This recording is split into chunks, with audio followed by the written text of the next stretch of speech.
নমস্কার দর্শক বন্ধু, তৃপ্তির রান্নাঘরে আপনাদের সকলকে স্বাগত জানাই। আশা করি সকলে ভালো আছেন, আমিও ভালো আছি।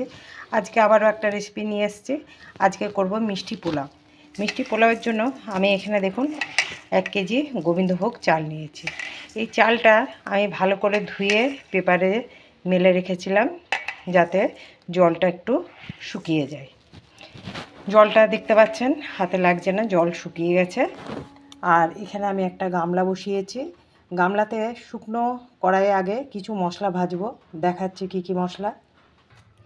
দেখুন, একটা স্টার দিয়েছি, ছোটো এলাচ দিয়েছি, দারচিনি দিয়েছি, লং দিয়েছি, সাজিরে দিয়েছি। এগুলো আমি ভালো করে, একটা বড় এলাচ হাফ করে দিয়েছি। আচ্ছা, এগুলো ভালো করে আগে শুকনো কড়াতে ভেজে নিচ্ছি, ভেজে নিয়ে গুঁড়ো করব।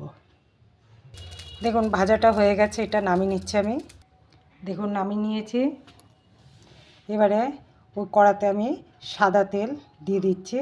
1 কেজি চাল আছে, সেই অনুপাতে তেল দিচ্ছি। বড় চামচের আমি 4 চামচ সাদা তেল দিয়েছি। এই তেলটা একটু গরম হলে চালটা দিয়ে দিচ্ছি। দেখুন চালটা দিয়ে দিয়েছি। এবারে চালটা আমি যতক্ষণ না গন্ধ উঠছে ততক্ষণ আমি নাড়িয়ে যাব, ভালো করে ভাজবো।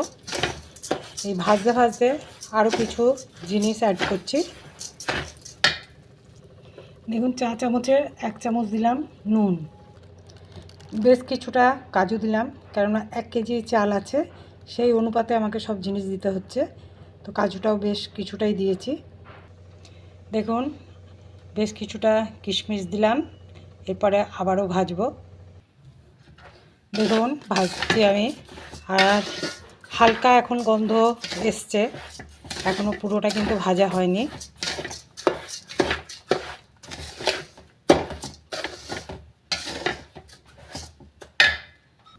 দেখুন চালটা আমার পুরোপুরি ভাজা হয়ে গেছে।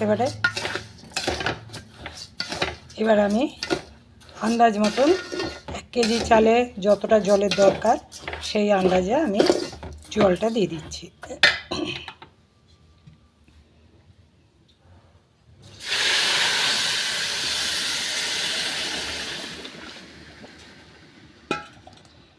এরপর আমি দিয়ে দিচ্ছি ঘি।